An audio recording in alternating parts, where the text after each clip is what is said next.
Hi, I'm Camille O'Sullivan, and I'm a singer and an actress. Hi, Camille. Great to talk to you, and thanks a million for coming on the Access Chats.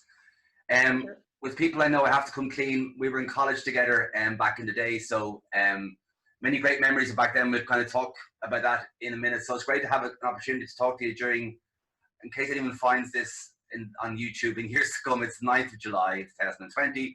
We're kind of emerging out of a chrysalis, I hope, of global pandemic. And so it's... I've been wearing this dressing gown for over 12 weeks now. There you go. Come here to me. Talk to me about young Camille in Passage West. And where, looking back, do you think you kind of were destined to end up where you are? Yeah, I suppose anybody who ends up, doing a career that doesn't necessarily have a book that says you're going to end up being a singer or an actress or whatever, or an astronaut, I can now look back and say there was a series of events that would have led me to here, but they weren't clear at the time. I was born in London to a French mum and a dad who's Irish, but had been brought up in England for kind of 2 generations, and decided to bring us back home to Cork. All the relatives at that stage had gone. So we were brought up in a quite introverted way in this amazing old house there. And most of my kind of early memories, because my dad worked from home, was of music being played all the time, and the kind of great watching 1940s movies, mix of Benny Hill and Kenny Everett. So there was a lot of kind of like eclectic stuff going on. My parents' record collection was very different, from Brel to classical, then to kind of Deep Purple, the Beatles. I sometimes think my deepness as a singer comes from singing along to the Beatles all the time, because I can sing in his range. I kind of only worked that out about 2 years ago. I went, that's really strange. Did it come from that? So I also think, because sometimes that path isn't clear. Sometimes I wouldn't be somebody who was wanted to go out and perform. That wasn't my thing. I certainly did dance around the living room with my sister, and we did all the characters from Sleeping Beauty, because I was in Joan Denise Moriarty's ballet school with my sister. We did every character, getting tickets to sell my parents to sit in the living room and watch us. So my dad, many years later, and my sister was very surprised when I became a singer. She said, I did not see that coming. And my father apologized a few years to me when we were in New York. I was doing a gig, and said, I never knew. He said, how did I know a little girl? He says, I see the little girl on stage now. I understand that because I remember her. How did I know she was going to become that? And my parents were kind of terrified, because they know I'm highly sensitive. So my mother says, the last thing I want you to do is go on stage. And to this day, she still says, you chose it, you knew, because I sometimes lose my mind with it. And so, I mean, I think what's interesting is I kind of being described as a reluctant performer, and I understand that. I have a real want, which came from an early age, to express myself. But I didn't really want to see audiences or go out there. I was like, show me the exit sign. And that's remained to this day. Like, anybody wants me to sing at a party, I am out of there. I am terrified. Oh yeah, I can't. I've got a real problem. I'm going, what's going on? Like, it can, not even family. My dad's like, what is up with you? But it's like a good friend of mine said to me recently, who I went to college with, my best friend, Merlo Kelly, said, somebody said, oh, Cam's really extrovert. And she went, she's introvert extrovert, and that's why she's got problems once she's on stage. And I was like, she's right. So anyway, blah, blah, blah. This journey along the way, meeting different people, doing like in a little kind of prefab place in Cork, doing school plays, then going to Ashton, where there was an amazing English teacher, Mr. Daunt. And a lot of people have thanked him for having become performance. Like, I mean, my first time I went there, first year, I did a small part in Destiny Rides Again, being the maid of Noelle Brown, who is such a great actress, and she was my sister's friend. It was kind of amazing. And alongside in the school too was Mary Rosenstock. And so there was people who were, you know, and he was hilarious because he was such a person who used to take off people's accents. I was like, he made a career out of it.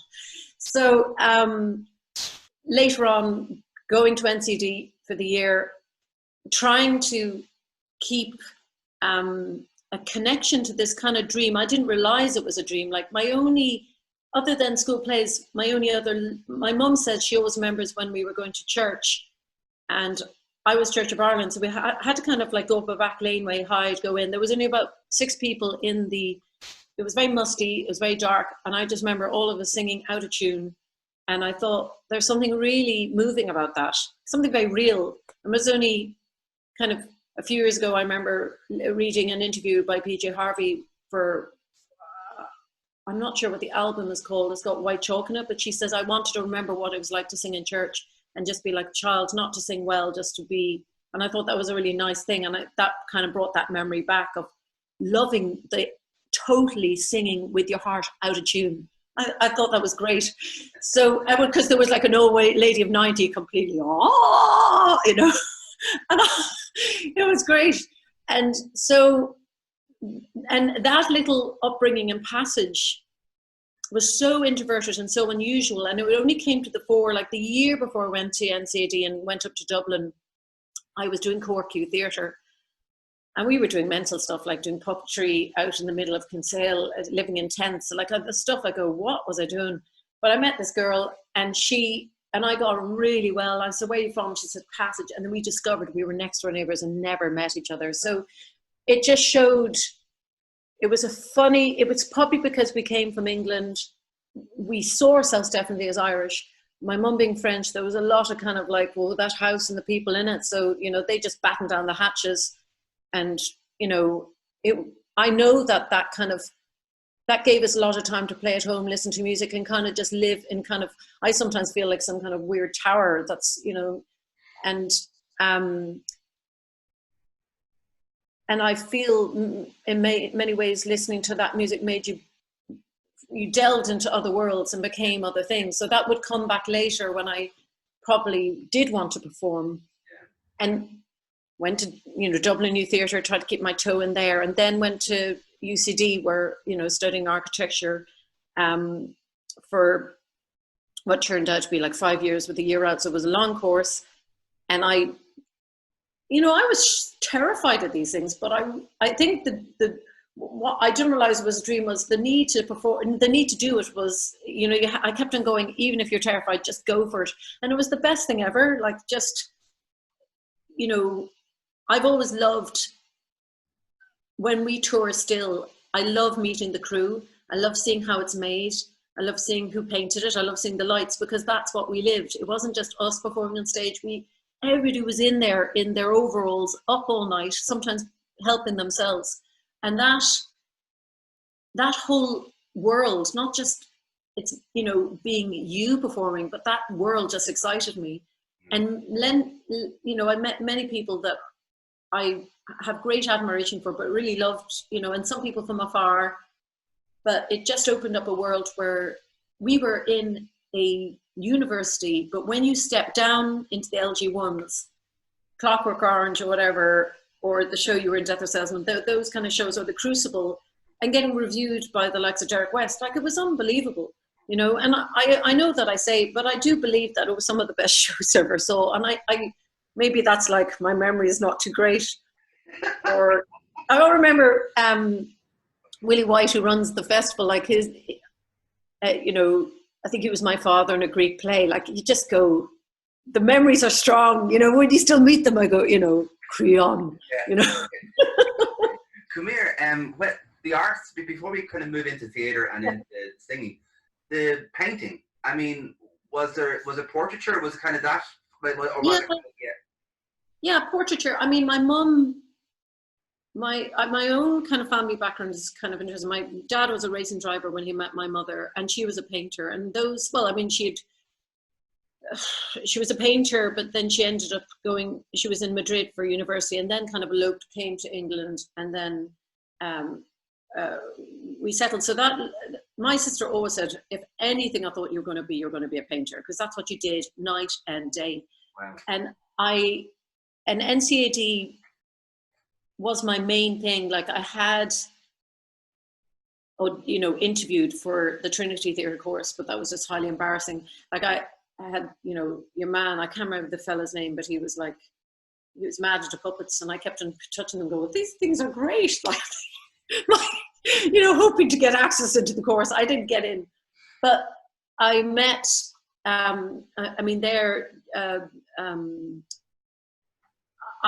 don't know, I think I was scared of continuing, like I did the year course. My dad had kind of really urged me. My parents were terrified of me becoming a performer. They just said, you're too sensitive, it's going to be a nightmare. And my father and mother were just too worried that as a career as an artist, it was going to be too hard. They really kind of wanted the architecture to happen. And I was scared too, because I thought this was so precious to me. Like everything else I'm kind of graded on, or I'm not sure of, but I'm in my own world when I paint. Like that was the best, now I realize it's a kind of a mindfulness, I didn't realize it at the time, but I think I was too scared that this course would kill my love for it. So architecture was tougher, but it kept I kept the paint, like I'd keep sketchbooks. I'm not great at writing. I'm probably, and I kind of am frustrated at myself that I've not been able to write songs, but now I've kind of realized that I've done music and stuff for things, but I realized what I have been as a performer that sings other people's stories. And I'll come to that in a minute. Like, people act Lady Macbeth 100 different, like a lot of people in Ireland would go, you're not a singer-songwriter, you don't count. And you're like scratching your head going, I don't really understand that. But the world I kind of went in was quite like stories full of characters and narrative stories. And people don't question an actress taking a part like Lady Macbeth and trying to show their story. Yeah. And that's kind of how I see this type of singing. So anyway, that's tangential. That's made me totally lose where I was going. But the painting, anyway, I've kept that. I did try and keep it alive by sketchbooks, such as a kind of a diary. And I thought was one of the interesting things is, one of the things somebody said to me before about painting, and which I thought a little bit about singing too, until you draw something, you don't see it. Until you draw somebody, you can look at somebody like, Jesus, my neighbor, if I had to do a photo fit for the police, I'd be fecked because I can't. I don't really know what it's like. But when you sit down and you draw somebody's face, it's all imprinted. And when you sing, when you learn, like say when I was in school, in secondary school, We Did Anything Goes, where I played Reno. And I said there was people along the way. There was this woman who was conducting kind of like the band. She said, I think you have something really special. And she gave me this tape of Ella Fitzgerald and Sarah Vaughan. Now, I listened to that backwards, and I've sung along to the Beatles, and I've sung along to Leonard Cohen. Now, I spent a long time as a singer trying to find my own voice because I'm not a great jazz singer. But it was really fascinating because once you try to, live through other people's songs, you suddenly, I don't know, music to me is a very kind of emotional, spiritual thing. And it helped all those years of, say Cave and Leonard. I went, all right, they're not great singers, but they're really truthful. And that's, without sounding like bullshit, that's been my fascination. And I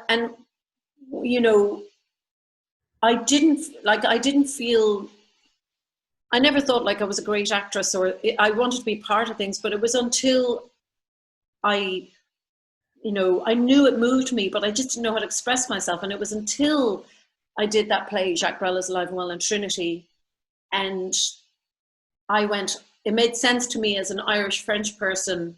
Like I feel a little schizophrenic, like I got the darkness, the madness, the mad comedy, the black humor, and then all the emotion of a French person. And my mother said, I'm so glad you're not fully French because you'd be too serious, you just do a bod dance. She says, because you're a little bit messed up and unsure, it lends itself well to, so that time was really fascinating to me in Dublin.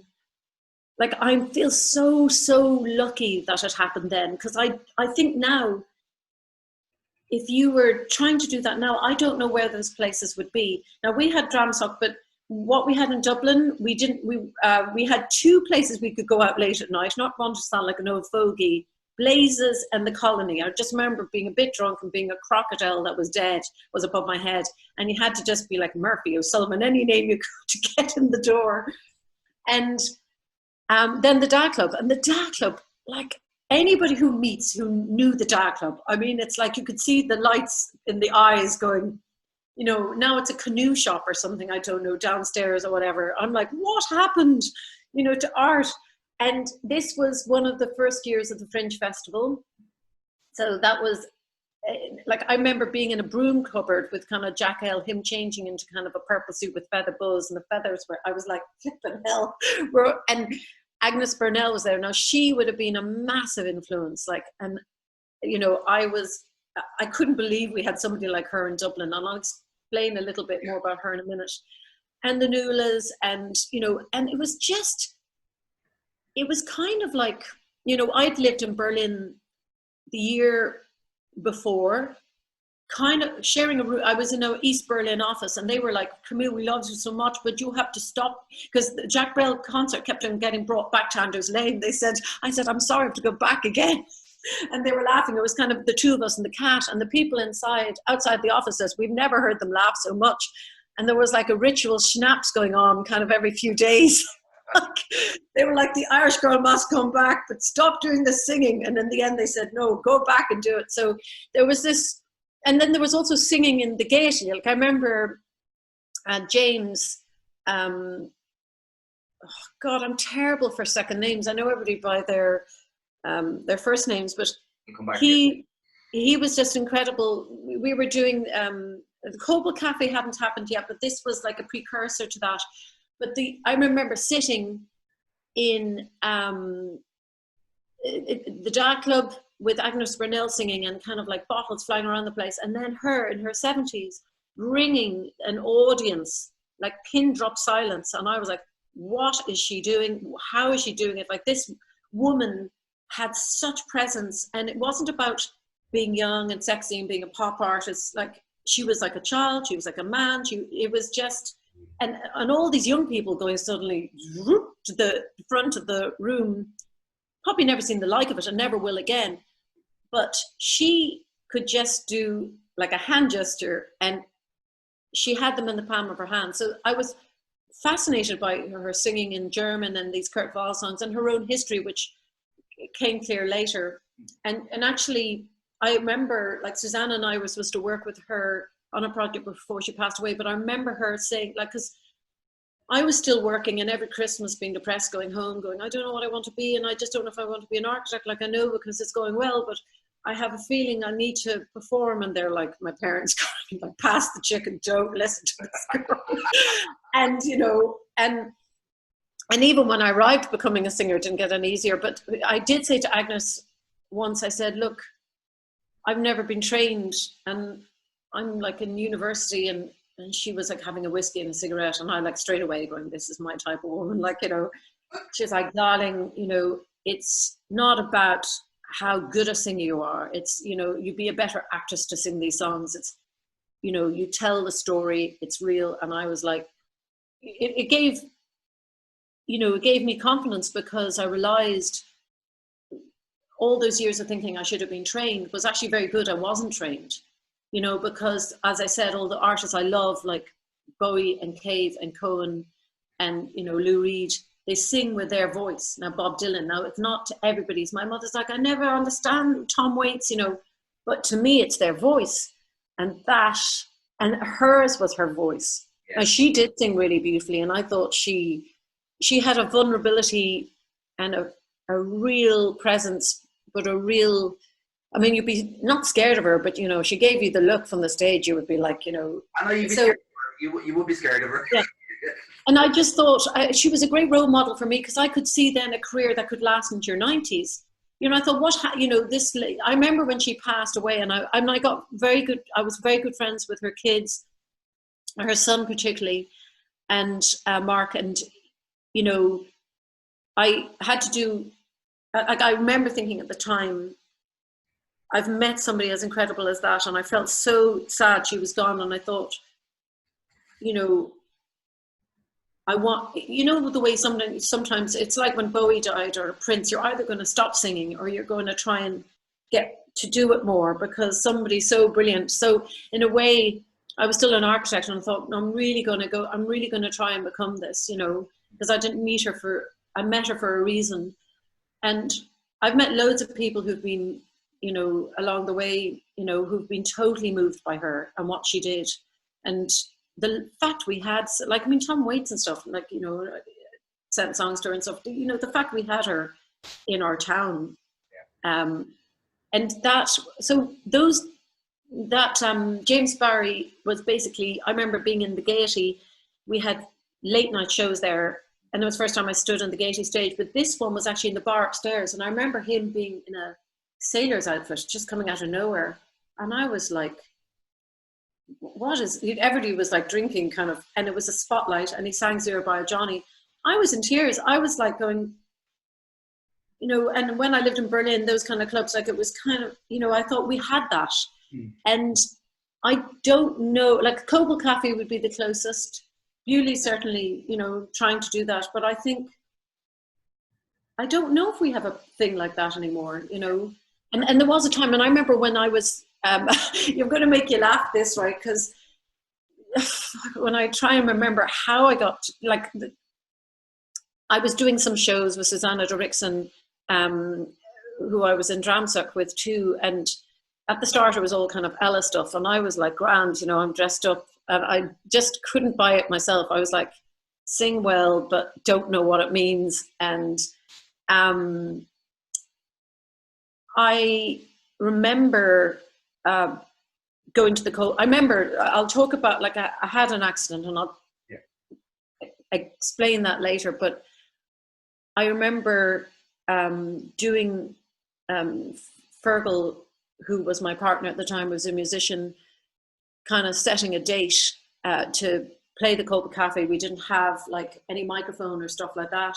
And I had a friend kind of doing the lights and then doing the flapping of the lights to make it like a 1920s movie. That was the beginning, and they were great. They used to buy a pair of pajamas for me from like pennies and put it up, and I'd stay up at the top floor in these cozy pajamas. Like, it was unbelievable times. So, but it was hard at the start because a lot of people weren't watching like those type of gigs. So it took a long time. Yeah. You know. Well, there's a sense. I mean, you described it very well, because, you know, there was, as you mentioned, the Dark Club, the City Arts Centre. There was those places. The City Arts Centre, yeah. And Dublin was, you know, a very different place. It was cheaper to live there. You know, it was cheaper to exist on very little money, which, as we were all starting out, no one was earning. But just to kind of go back quickly to go forward, I mean, you know, the architecture thing in relation to the choices you were making, I mean, you know, you didn't just qualify as an architect. I mean, you got, you know, you were tip of the topmost, and you were the one to watch, and you were, you know, there was kind of, and that must have brought its own pressure as well. You know, that kind of, it's one thing running away with the circus if something's not working out, but if something is working out, it's never working out. I still don't know what's going on. Yeah. I do, like, you know, sometimes I say, like, somebody said to me, you know, Camille, you're still an architect, and I was going, you know, in the sense that you trained for it.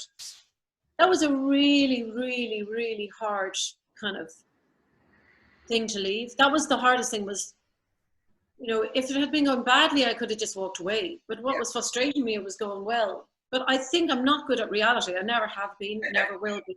I am a disaster. My friends always say, she's lovely, she's a bit mad. And after a while you're going, why do they keep on saying the last bit? You know, she's a bit bonkers. You're like, why did they say that? So, you know, and even the builders, when I was out there going, she's lovely with her pink flowers in her hair, and like, what are they on about?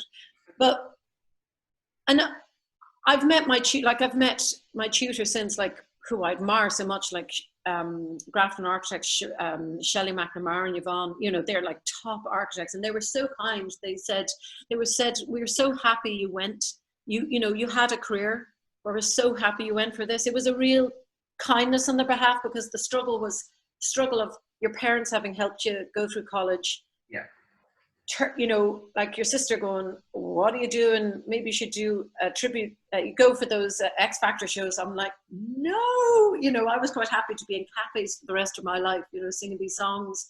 But I do. I am so happy I did it, because all my best girlfriends, all the people I'm WhatsApping, all my friends are from that time.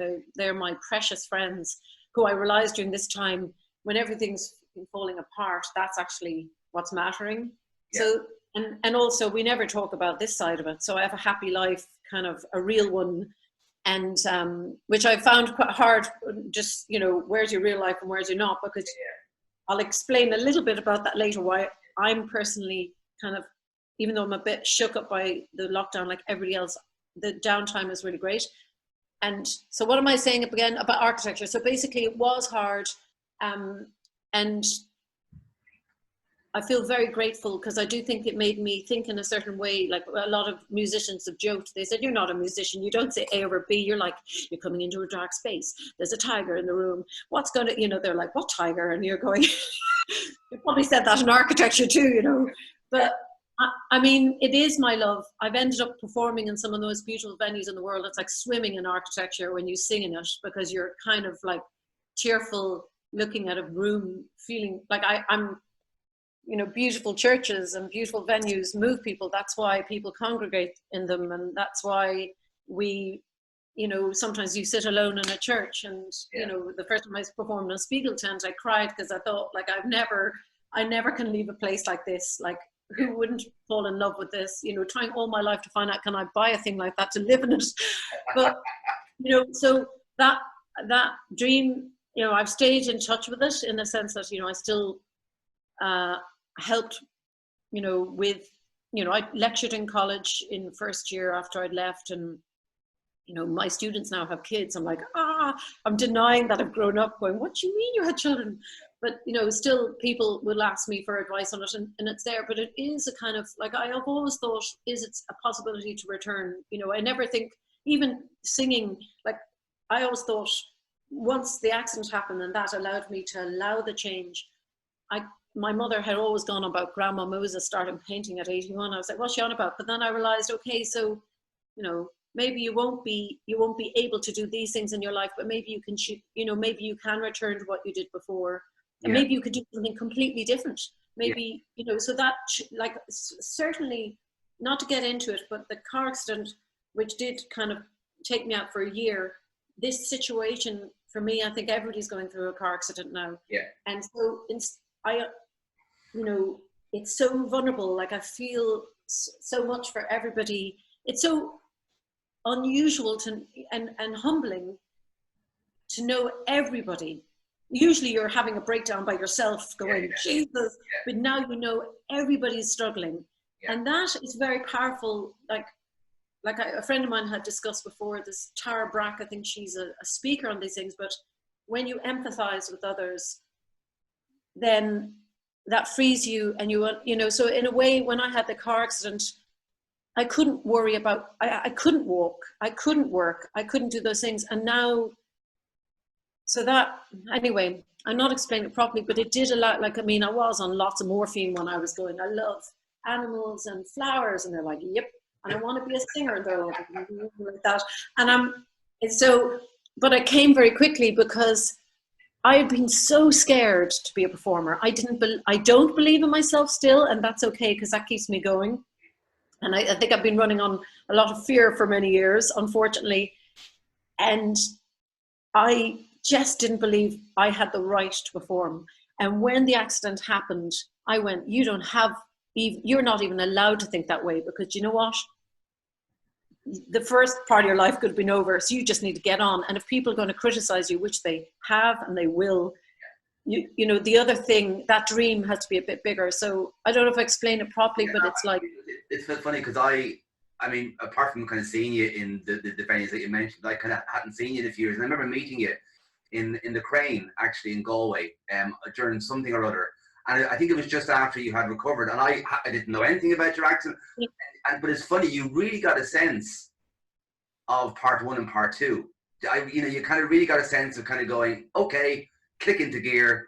This is, because something that's kind of, even though you say, you're not great with the world, but there's a work ethic behind everything that you do. I mean, I remember seeing you back in shows in Dramstock, and it was, you're a magnetic performer.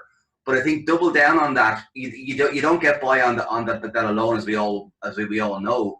but the work that you do, the gigging, the relentless kind of, not just gigging, but the digging into your work. But I do think, I mean, not to necessarily get into that. No, absolutely. But I just think there seems to be a moment there where you went, right, I'm recovering from this and I'm now in. Yeah. Sometimes I wish I could remember who that person was just at that moment, because I had a lot of fearlessness. I'm a big scaredy cat. Like, I'm amazed I ever ended up on stage. Like, it's unbelievable to, like, I don't know if I said it in this interview, but the thing about not wanting to perform at parties or friends, I am terrified. Like, I think I'm terrified people won't think I'm good. I think that's what's always in my head as a performer. But the joy, the need, the vocation, like I've talked to Fergal who plays piano, the need to express yourself is strong. Not necessarily, I would prefer it was with my brush in my shower or in the bathroom, because I'm terrified of audiences. I see them as a big tiger, and now I've realized I have to be a bigger one than them and to rein them in. So I'm like, people have said they've seen me, like one fella said he saw me in Kinsale going around, like talking to myself, going, Jesus Christ, I don't think she's going to make it on stage. I think she's not going to make it. And he came around the other side when I came out, he went, who the is that? He said, that is not the girl. So that, the fear is strong. It's still there, and I battle with it every day, and I still do. Like, I was taking a few months out anyway to be with my daughter and take time from performing, because live performing is like you sell your soul to the devil in the nicest way possible, but you're doing it. And that, like, people always have an imposter theory, and I think loads of people who performers who do. There are those who go, look at me, I want to be there, and those who are like, I don't kind of think I'm that interesting, but I love to become something else. Yeah. And I loved those songs because I felt you could be anything. You could just do anything. Now, the accident was interesting because the first year was, I had to learn how to walk. I had to learn how to use my hands. That was all into question. That was a big thing, because I was an architect and painter. Not using my hands was like, what, but the euphoria of being alive and saying, I will tell the people I love. I will tell people I love them. I don't care if they think I'm crazy. I mean, not people I don't know, friends. And I will tell the people who piss me off. Now, I'm a scaredy cat. So that was quite interesting, like me ringing up people going, you hurt me. And I never said it because I'm an idiot and I should have. So, and I wouldn't do those things now, because I've gone back to Camille 1, but Camille 1 has changed a little. But I felt it was important to always, I don't know what it is. It's like I read a book, The Power of Now, that was given to me. And somebody says, when you're close to death, that's the moment you know what I wanted to do, what I should have done. So it came clear. I just go, I may be a failure. Like my mother said to me before, Daddy and I mean, of course, we think you're good. And this accent actually is like hers, because people have said, when they met her, went, that is right. They said, but you might be awful. But it's just because we're your parents, because, my parents aren't people who mince their words. They're not like, you're wonderful, darling. They're like, maybe. My mother is always like saying, oh, you're a star, and sending her love. Yeah. But she said, we just didn't know your daughter, so maybe we thought you were good. And then she came to the show in the Cobble going, there's people looking at you and enjoying it. And I said, so it was an interesting, and my sister kind of, and I remember my father actually, this was just a few years before the car accident, because the Jack Brel is Alive and Well is what made it all happen. Now that was delving back, that was working with an amazing team, Emma MacGyver and Danny Sheridan and David and Kate, who were from Canada and New York. And it was just one of these moments in time, you go, I know this is amazing. It's a bit like Leclerc, that circus show. And I go, I know this is amazing, and I know this may never, ever happen again. It was a moment. And, Dramsock was a little feeling like that too. Yeah. But certainly I had listened to those Brel songs growing up, and I had never understood what it meant to inhabit a song. I didn't understand. Yeah. And I understood. I remember crying during the song and feeling really, highly embarrassed. And I just thought, I try to hide that for years. Now I don't hide it, because I'm going, do you know what? I'm as fucked up as the next person. And it's about vulnerability. If I'm if you're going to laugh and if there's a song by Brel, laugh, cry until you're in the ground, you know, till you're dead in the ground, drink, whatever, you know, I was going perfect. Yeah. And I found out years later, the more messed up any relationships I ever had, and I was really in a darker place, was the better singer I was. I was going, that is horrific, but that is the truth. Yeah. So the songs I sang, when I listened to the recording of me and Brel, you know, in the 90s, and how I sing it now is very different.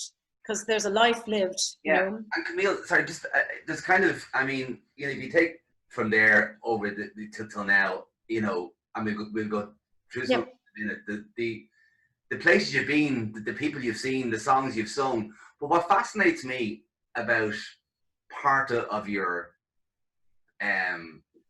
singing career, or your kind of art, let's say, is that, you know, people call you dark and intense and, you know, emotional and powerful, but there's also this kind of there's a kind of beauty in it that, and particularly around a female exploration of the male psyche, which I think isn't spoken about enough when people talk about you, because, you know, obviously you had PJ Harvey and other kind of female artists, but, you know, the ones you're most associated with would be, you know, men, and, you know, and even like bands like Radiohead and stuff like that. I think there's you carve out something completely new in them, and I suppose two questions.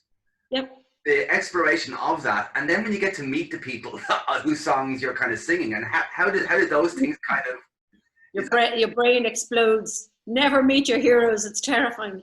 It's a funny one, because that beginning into it was definitely exploring, you know, from being inspired by Agnes Burnell. And, you know, I'm a massive Bowie fan, like enormous Bowie fan. So that, you know, he was exploring characters, and, you know, I didn't really like chameleon-like on stage.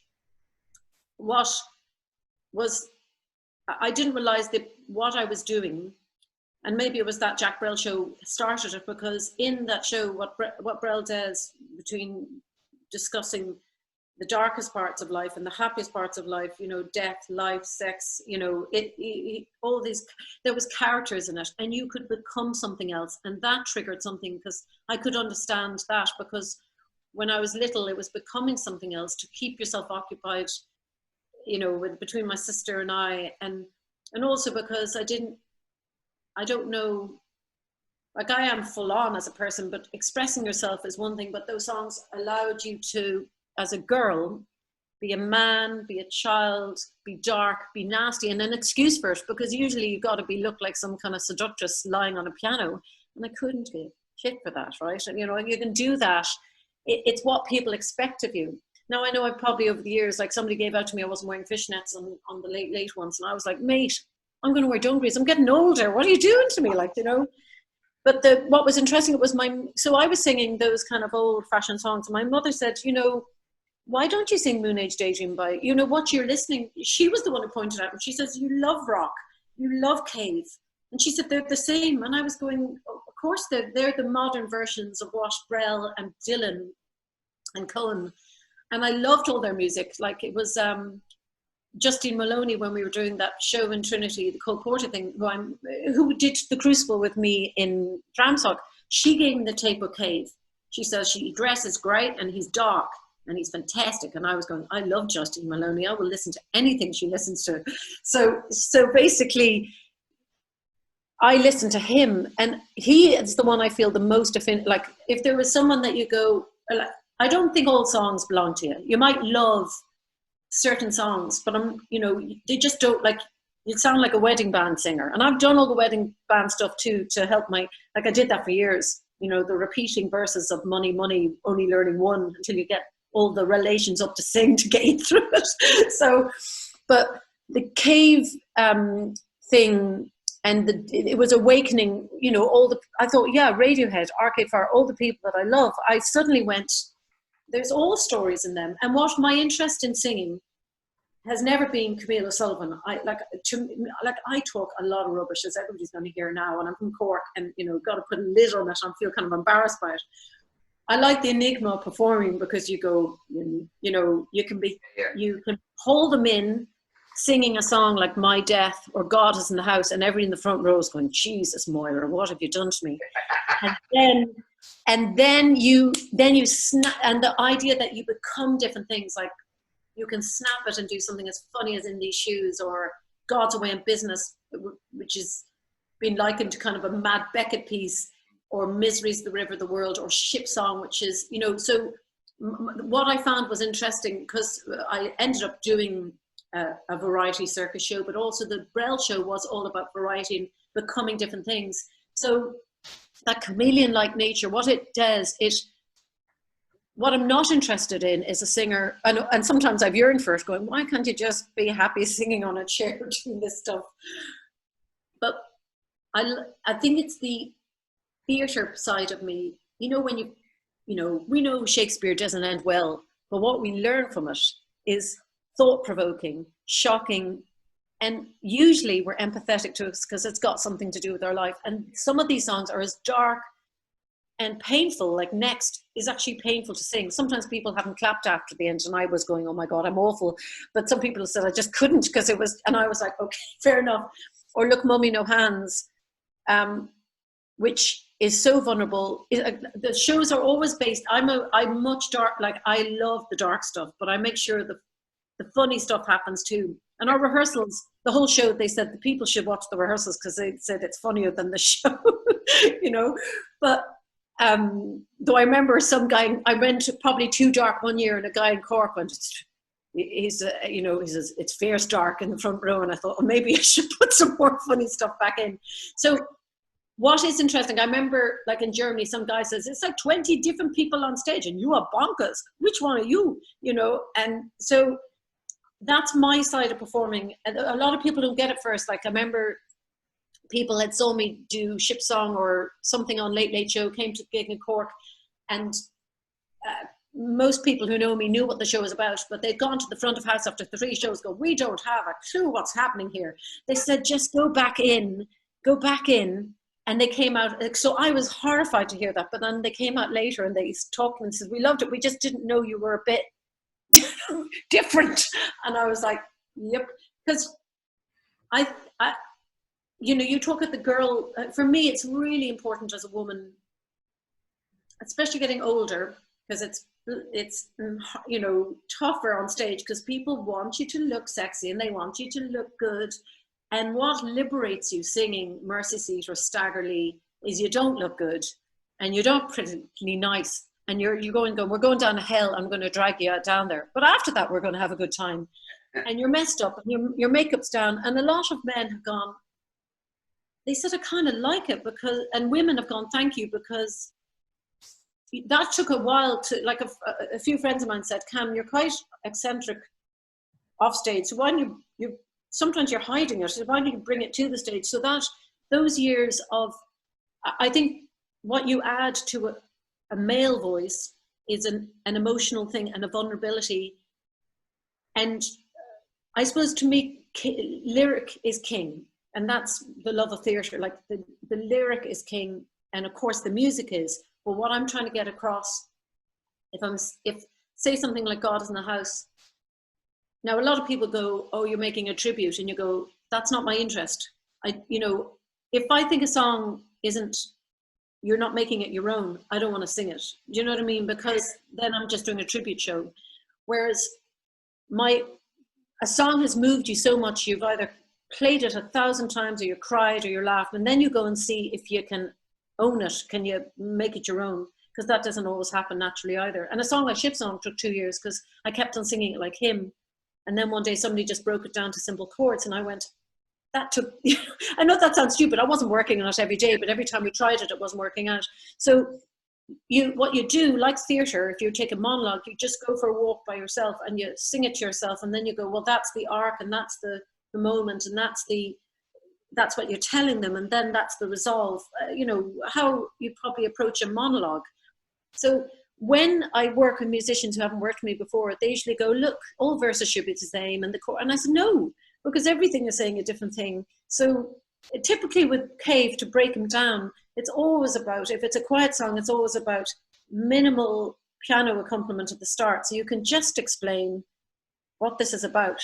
And then if there's a moment of kind of indecision or argument, then you use music to end your emotion. because there, I mean, not to say that it's poetry to music, but of course music charges it, but it's like, that's the architectural side of me. Like the band would say, you see things like very intimately, or this is large scale kind of making a moment, and you're bringing people on. Like I used to think as an architect, you bring them into this room, this is how they feel in this room, and then you bring them into lightness, and then after that it'll be darkness, then it'll be a connection to the garden, and then here it'll be some spiritual thing. So the way of like the band have always laughed. They said they said, we're glad you don't understand A over E, because we're like in this, we're going through like several different lifetimes here with you. So not to go on about it, but I mean, I found I prefer to sing a mixture of people's stuff, because I think everybody out there in the audience has a different, I don't think you tell people how to think. You just go, look, like if I'm scared in a gig, which is usually at the start, I batten down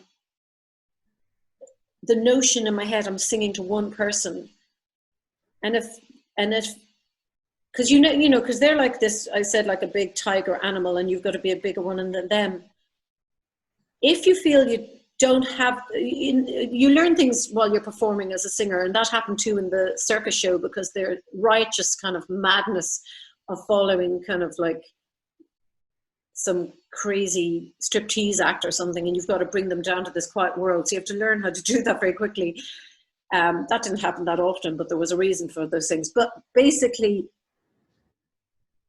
and I don't always get it right, but through the years, what I used to do, and it was like a bad date. I feel like you're going on a date with an audience, like, hi, this is me. And, and what if they don't like you? And then you get scared on stage. Then you're like, shit, and you've got to kind of do the poker face, like, can't show them that I'm terrified.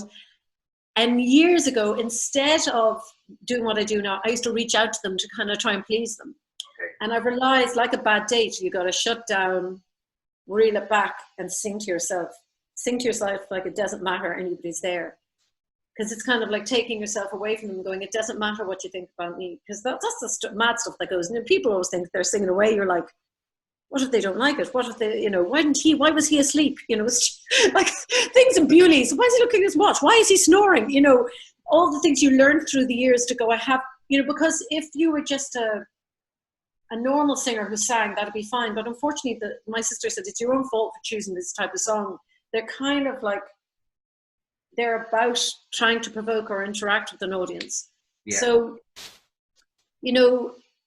that thing of, I don't know why it's always been men.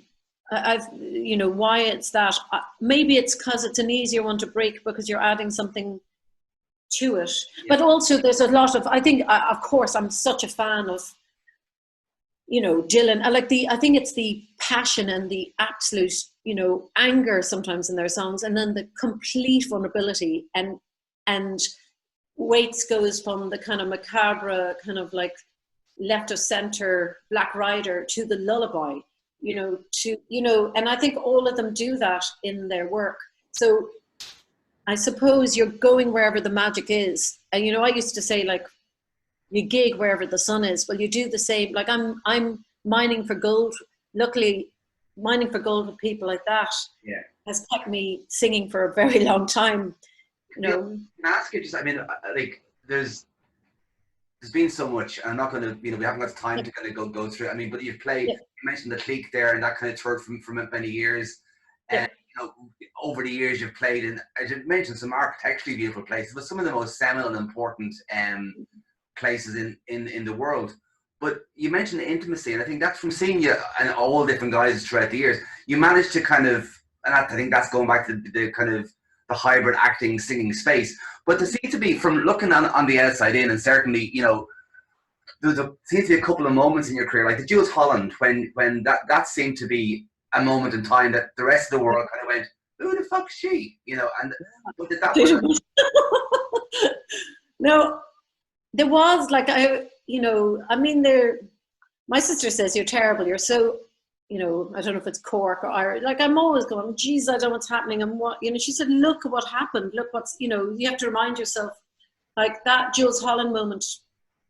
I mean, that was the same year we did Sydney Opera House. We did, I mean, supported him with the Royal Albert Hall. Later, we played the Roundhouse several times and the Royal Festival Hall. I mean, I could never, I usually go, I don't know what's going on. I'm sitting in my bedroom, you know, like, you know, and I have to kind of, maybe I should, like anybody, do a list and go, it's okay.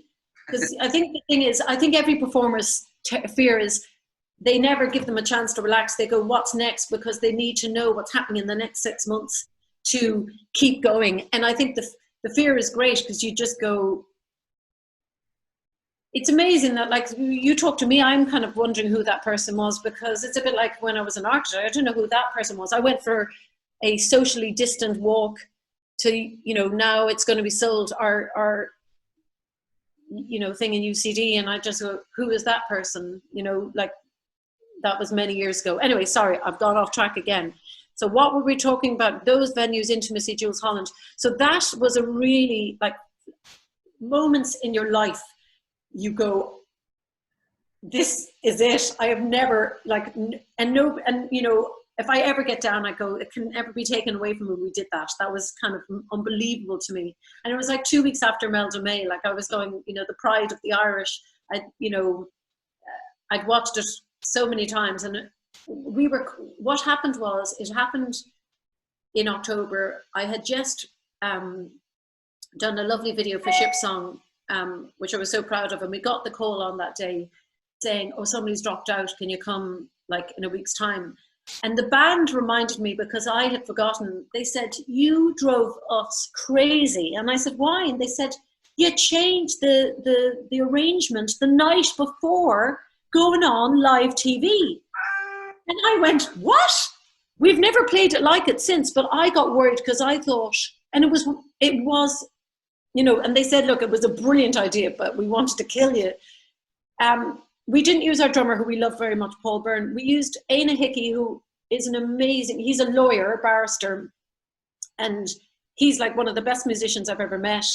And we had him on it wasn't an IKEA bin, but it's one of the, and I bring that bin everywhere. And so he played the bin, and I wanted to do something unusual, because I thought, I'm on Jules Holland, I can't do it like we usually, you know. So that was that. And they said the hair nearly turned white, you know. And I remember Éanna hitting something on it was like, something had like a rubber ball on it, and it went flying over my head during the live performance. And I remember seeing Tom, flipping hell, I told Tom Jones to my right, and there was Snow Patrol, and I just remember being more scared of them than the live performance. But I went and bought, like a few years before, I had red sparkly shoes, because I'm mad about Dorothy, Wizard of Oz. And a week before, I found red sparkly pants. And of course, in my head, I go, they match the shoes, being a total girl. This is great.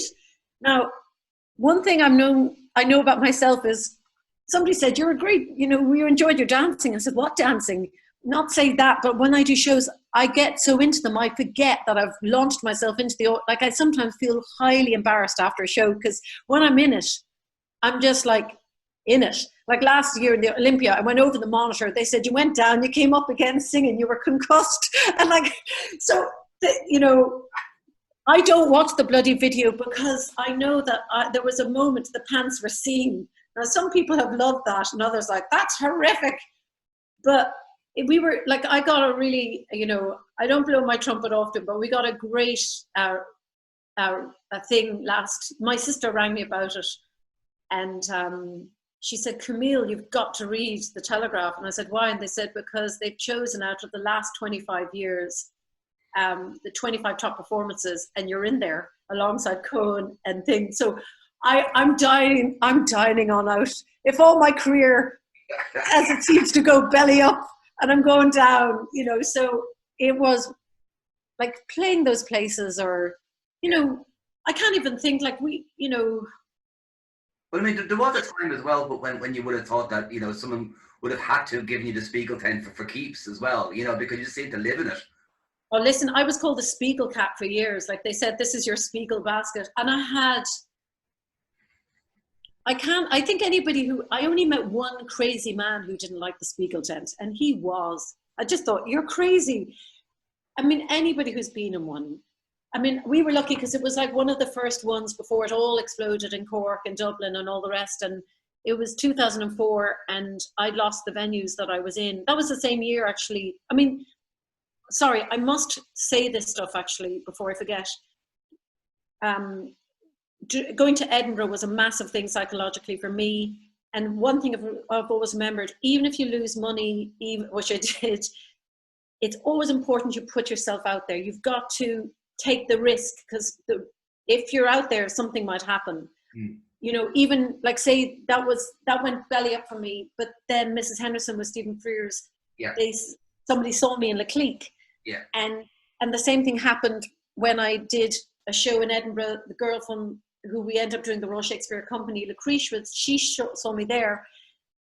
And so I remembered, even if you're like, because your career is funny, you could be playing the massive places, but then you go other places, you're still flying. So you're never, you know, you're up and down, and that's fine, because you learn that very soon in the business that things are going really well, and they're probably going to go bad too. So, but what is important is, even if you're scared of that, just get back up on the horse, because who knows who's out there. And I never got auditions properly. Like, I'm shit at auditions, but I've gotten gigs from doing my own shows. Yeah. And I think that was one of the things I remember too, because I wanted to do acting, but I remembered I didn't have much. I remember doing the singing. I thought, at least you can make your own show happen. You can make this happen. And then you were talking about work ethic. Two things that happened to me after the car accident. I met with a good friend who was an actor, Jude, who said, do 5 things for yourself every morning before one, whether that's go to an exhibition or watch a film or write to a director or something proactive for your career. And I was watching Days of Our Lives, because I'd never watched TV through my whole time in architecture. And I was going, get me off this thing. I need, you know, because I didn't know how to go from architecture to, you know, and so I set writing postcards, and I'll explain a little more in a minute. And then this other guy who's manager of Jack L said, well, where do you see yourself in 5 years? And I was like, well, where was your dream? And I said, the Olympia. And he went, really? And I went, yeah. And he went, okay, well, this is, well, he was looking at me. He was very nice, but he was like, crazy. And he said, well, work backwards. How do you get to someone? You need to do a few tours. You need to do radio. So it was a very helpful thing to imagine where you'd be. So coming back off that, anyway, MCD, I do the Olympia a good few times, and my promoter, Noel McHale, I love him dearly, and he's been so good to me. He said, I still have your postcard. I spent my summer with the Irish Theatre Handbook writing to people little drawings and postcards. And he said, and the Spiegel tent was the same. I did a little card. And he said, I had emails every day from people. And he said, I had like 30 people saying, I'll do anything, whatever. He said, but it was the formality. And he said, they kept it. And I do, and it was the same of doing, like, I still do my bloody posters around town when I'm doing the Olympia. I can't help it. The old days I used to cycle up Camden Street to the butcher and buy sausages and say, can I put my poster up at the gardener shop? And all my plants would die. He says, listen, it's getting bad. I'll just take your poster. So, and I still feel the need, like the MCD laugh at me going, Camille, you got to stop. We've got the posters up for you. So you talked about Dramsock, and I always believe I think when you come into a home of a venue, it's the home of, you're coming to their home, their crew. Who are they? It isn't we sometimes when we've toured England and you're going from venue to venue, what you get from a crew is pretty amazing. You could get the best gig you've ever had just from their lighting or how so I don't like rolling into, I made a decision years ago when I toured, make sure you, especially Australia, stop going home the day after the gig, you crazy girl. Get a weekend for a holiday, but make sure you visit every town, even if it's for half an hour, to kind of get a gist of that it's not rolling in and out of town, and make sure you get to meet the crew. And I tell you, there's been some great friendships just over the years. I'm sure I've driven a lot of people mad too, because I'm quite OCD as a performer, wanting dresses hung up, and you know, I've got a pig's hat, and they're like, please, no, no, no, no more stuff. You know, can we hang this mirror and this moon here? But it's that, you know, I don't think much has changed from the time that decision was taken, you know, 1999. It's just the venues sometimes, they got bigger, and it was just about, I always would say to anybody who says to me, how can I do this? First of all, say as a singer, don't try and copy somebody else. What is it that moves you? You know, I always have to keep in checking that. I've always got to throw out songs going, now I'm just going through the motions. And this is a good time too, because you're like, well, maybe now I really have to see. You always have to kind of wonder why you're doing what you're doing, and collaborate with as many people as you can. But definitely use venues as friends and motherships and festivals. You know, we decided very early on in England, you know, I mean, Edinburgh's now was my 15th year. I was like, Jesus, you know, and somebody said, listen, you're mad. Most musicians only spent 3 years there. I said, I know, it's driving me crazy. But Brighton Fringe, Norwich Festival, you know, they're all there. All you need, you know, once you're in a festival, it's a little home. So if you have a good show, there's a lot of protection for you. And I remember when things were going down, when audiences were up and when audiences were going down, places like Cork Summer Festival, you know, asked you back again, lifted the whole thing up. So I'm sorry I'm going tangential there, but you know.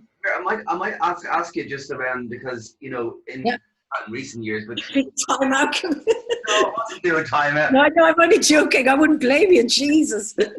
No, it's more about the kind of hybrid acting space. And I mentioned that, like you mentioned the Rape of Lucretia, which was kind of, in some ways, you know, a perfect space for you, because I think it inhabited both, you know, your grasp of verse in kind of poetry, but also your performance style. And I thought that was incredible. But also, I mean, it's fascinating looking, you know, recently you're in, obviously, Christmas Carol, which is a beautiful, beautiful production. No. But I remember seeing you also, like, you know, and with Selena, again, like back, I can't remember when it was, but the Lulu House in the James Joyce House. But they're all, I suppose, you mentioned about inhabiting spaces, and I think are inhabiting songs. And I think the piece that really worked are the piece that you get to completely immerse yourself in whatever it is. Yeah, I think so. I think God, sometimes I feel like I'm a big child on stage. You know, I don't think I've grown up that much. And sometimes, if I explain this right, if I kind of try and understand why audiences come, and it's a really different varying age group, specifically to my gigs, and then, you know, people are children, but along the way they've either become shy, or they don't know how to express themselves, or, you know, there's a vulnerability. And I think what's interesting, I love talking to people after the gig, CD signing, just meeting people. I find them fascinating, discussing the music they like, but they also say, I haven't been able to cry like that or things. So I am highly emotional. So this is probably a cathartic thing for me that I need to go through. And when as I said, when I sung the other music and, you know, singing jazz, well, I was like, whoa, I don't get it. But when you sing intently and intensely, and somebody called it a fragile soldier, or, you know, that you have to, for me, performing is about vulnerability. So whether you're really angry or sad, it's be true, be you, and let it out. Now, in my own life, I find that harder. I feel my real life is more on stage. And my own life, I find I'm like, I'm not a mouse. I'm very friendly and gregarious. But I choose theatre to help me to live my life that I want to be and to express, because I don't know how to, and those words help too. And the audiences, I think, is interesting is that, you know, songs in the past, I thought, I can't sing them, Mercy Seat, I can't sing Next, because they're too brutal. But then I'd meet a 70-year-old going, that totally floored me. So you can't ever judge. You always go, you know, because a lot of people go over the years, sing nicer stuff, sing this, or, you know, whatever. Yeah. So the inhabiting is important, because for me personally, because I'm trying to work something out in my head. And I know it sounds like bullshit to say you're looking for truth, but I do think anything in theatre, is how real it is. And as I get older, life is bloody hard, and it's messed up, and it's wonderful, and it's joyous, and it's mad. And the show is trying to show that. It's not trying to hide it in an ending. It starts enigmatically, and then it's like a horse cantering to the end and then climbing out of a bush. And the notion is laugh at yourself, have a good time, express yourself, all the things that I find hard in my own life, but that's what the show is about. Now, with Lulu House and Rape of Lucrece. Oh, okay, so Rape of Lucrece was an interesting one because Elizabeth Freestone saw the Dark Angel show in Edinburgh, and I was so lucky she contacted me, and we were in Latitude, and she said, I want to meet you on a hill, and you know, she said, I'm thinking of putting into a workshop for the RSC, and we want you to write the music and to perform it, or yeah. But at that time, it was supposed to be all music, right? So Fergal and I went to Clapham Junction. I didn't really, because I'm kind of like for the birds sometimes, I didn't really know what was going on. I was in there for 10 days working solidly. 70% of the show was written. It was amazing to meet her, and Ceci Berry, who now sadly passed away, but was the person, like, I can't believe I met her, and she swore more than me. I was like looking at her going, she's something, you know, that's not what she should be remembered for. Is the woman was a walking encyclopedia for Shakespeare, but the most incredible lady I'd ever met.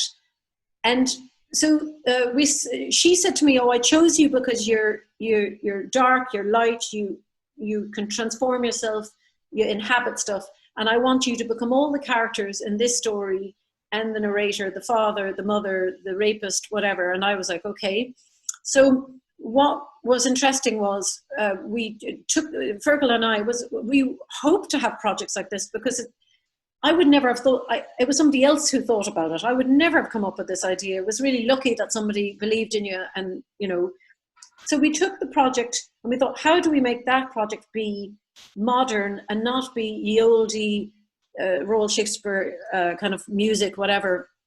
And so we decided pretty quickly that everything that was spoken as monologues was songs, and then everything had themes. And we took our lead from I have no clue about Shakespeare. And at the start it was just supposed to be music. And as it went on, they said, I think you can act too. And I was like, no, don't do this to me. We were at that stage, you know, in Stratford at the second part of the workshop. And I was like, don't do that. So anyway, we took our lead from the rhythm of the music, how the rhythm of because it was royal rhyme, which allowed you to make it into music, because the plays are more difficult. The poem is about, I don't know, 2.5 hours, 3 hours long, and we got it down to 70 minutes. And that was a really fascinating moment. And then we started deciding, well, what is the story? Get rid of the politics, get rid of this. It is a story of now, of all kind, of a woman who has goodness in her, who's been wronged. And of course, what was fascinating later was, what I loved about it was a poem nobody'd heard. So this was Shakespeare's words for the first time. People were what you never really hear is getting into the mind of a female character so much in his plays. And what I really found really touching and moving is he really understood her struggle, her beauty, her dignity, and then her reaction to being wronged. And it was kind of, to perform it, I feel like my legs are wobbling all the time, because I feel, I get so I feel quite moved by the songs. I feel very lucky to sing the songs I sing.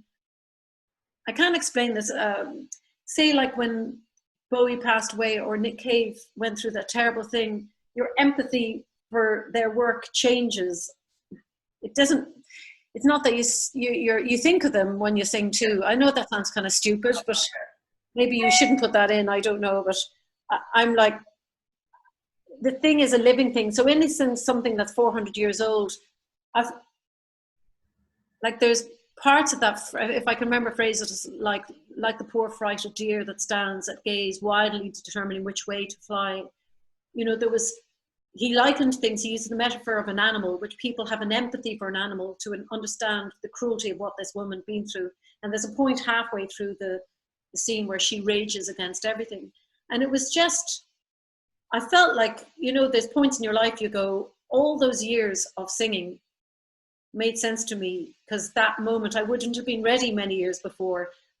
But it was like, you know, so not to get into it too much, but we're very proud of it. And we, you know, I'm always like in tears through it, but I'm a fucking, no, I mean, it's an extraordinary piece of work, and I think on many different levels. And I think the pair of you kind of caught. So I remember seeing it in the O'Reilly Theatre, I think it was. Yeah. And yeah, it was extraordinary. I won't keep you for much longer. But I suppose I want to just talk about a couple of other things. But just in relation to, say, those performances and working with musicians, is there anything that kind of is key for you in all that? Yeah, I think, you know, I would never have gotten where I am now without Fergal Murray. And I think it's a really important thing I didn't really understand what an accompanist is. You got amazing pianists out there who play wonderfully. And, you know, you can waste your career as a singer working with the wrong people. Now, there's a good thing is with Fergal, he and I, like when we did Lucretia, when we did gigs, it's like a river that runs through. He knows when I'm going to breathe. I know when he's going to hit a note, you know. And there was something Fergal said to me, because over the years, I've made wrong choices with people I've worked with.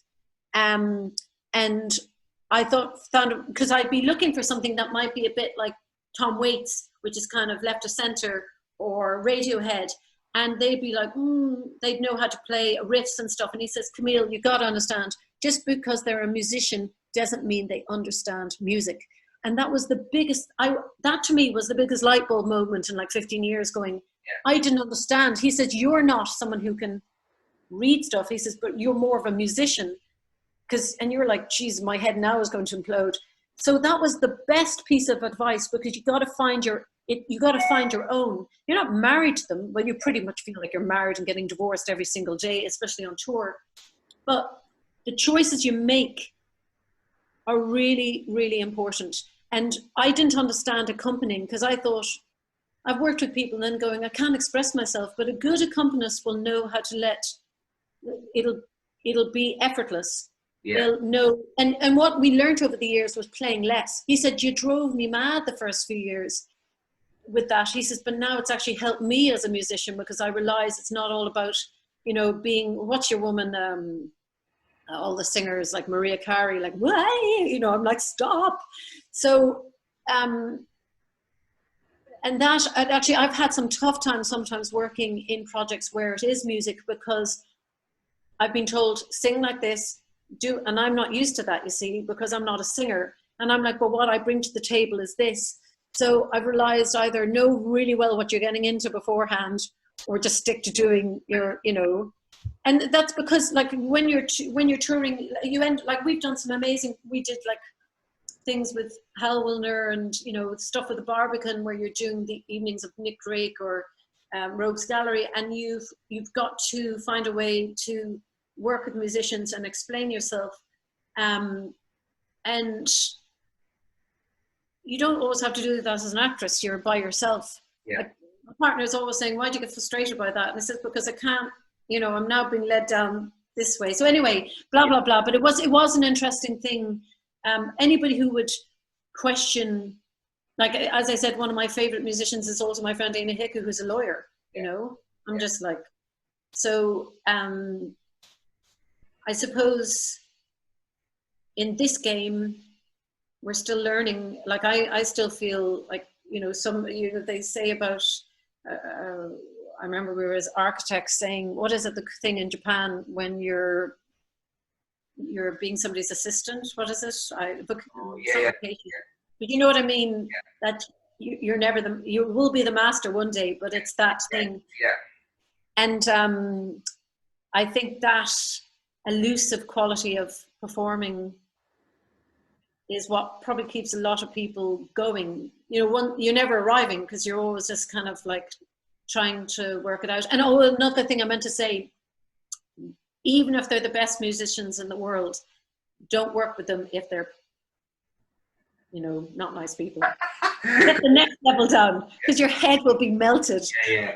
Before I don't mean that in a bad way, but, you know, I think you've got to be, and to stay in the business, you've got to understand, I think it's really important, you have to understand what everybody does. Yeah. You know, if you're going to have people doing social media or doing lights for you or thing, you know, they're not doing things for you. You're doing things together. So you've got to understand. I think it's important to understand what they do. And, you know, that's led to some great kind of friendships and creations, you know.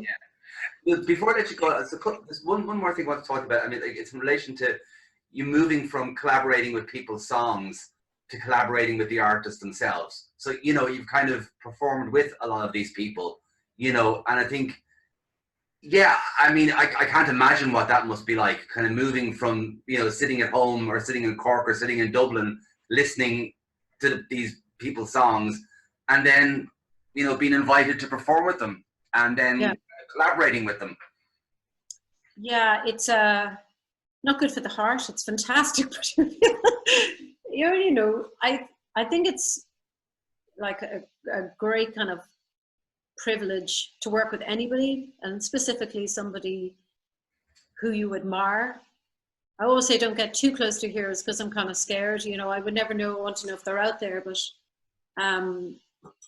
it's learn from them as much as you can, and you know, those kind of moments are magical. You know, I always love working with people. You know, I've always loved actually doing plays where I'm not the center of, you know, I love that. I'm kind of communist in that way. I love the aspect, like I remember when we did Sweeney Todd, one of my favorite persons in the whole world is Anita Reeves. As you're working your way up, learn from people, learn from them as a person in their genuine kind. Like we went on holiday after that thing. I just remember us being on the beach with our drinks, happy as Larry. And I'd met one of the favorite person, but also somebody I admired highly as a performer, and learned from how they treated people. And meeting artists that you love is a terrifying thing. You know, I suppose it's milestones for myself, personal milestones, but it's I don't know. I never act properly. I don't know how to speak properly. I just sing. I just go, make sure you sing well, you know. But yeah, I mean, it's kind of, it's daunting, you know. I don't know. I'm, you know, I think like yourself or anybody in this game, you're curious about stuff. Yeah. So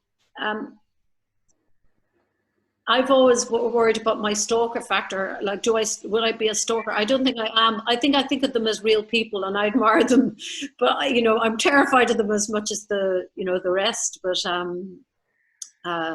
yeah, I mean, there's, you know, like last year when we did Shane. I mean, I've toured with Shane McGowan before, but you know, you're having Nick Cave there, and I actually during my Ballymun sound check during the sickbed of Cuchulainn, like, you know, looking out because I don't know, glasses on, and seeing two people in the audience, him with his PA, and I was like, come on, you can't.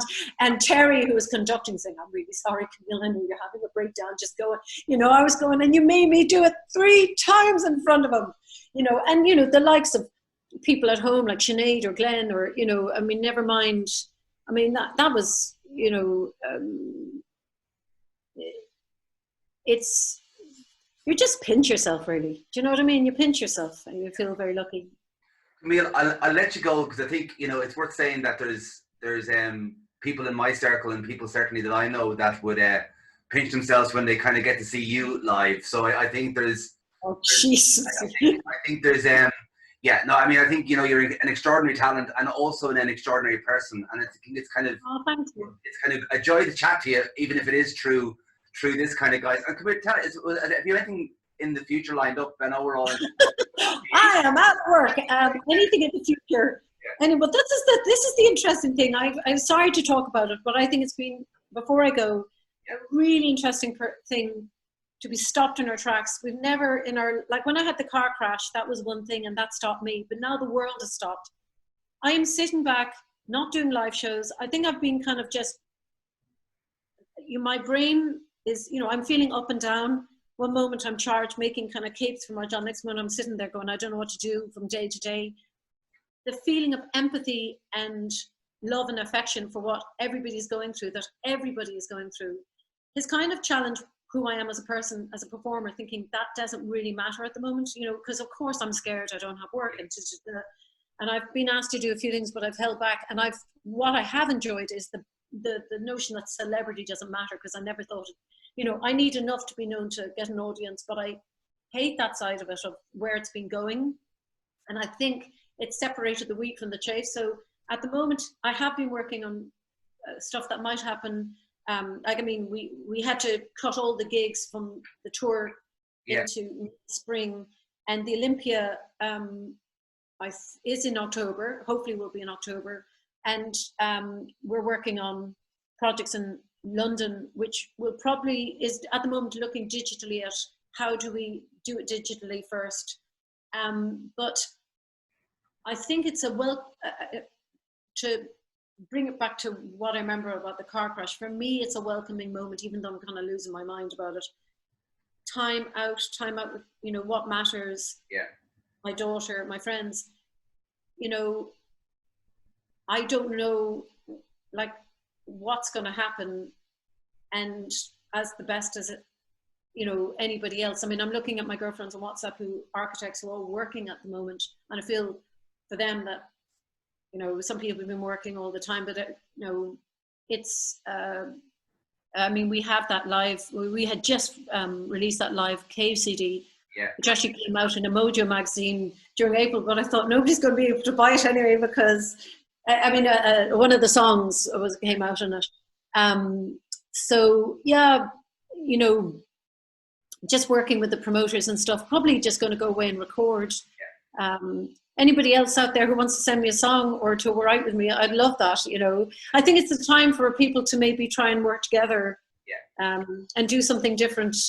I definitely feel, people are vulnerable, but there's a shift, and I feel like my sister was telling me she lives in a street in London. She never knew the people. Now they're all in a WhatsApp group going, "Are you okay? Did you feed the woman down the?" I do think there is a humanity has come back.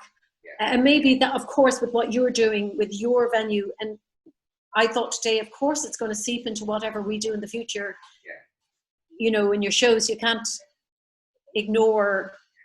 Anyway, sorry, that's a long cork answer again.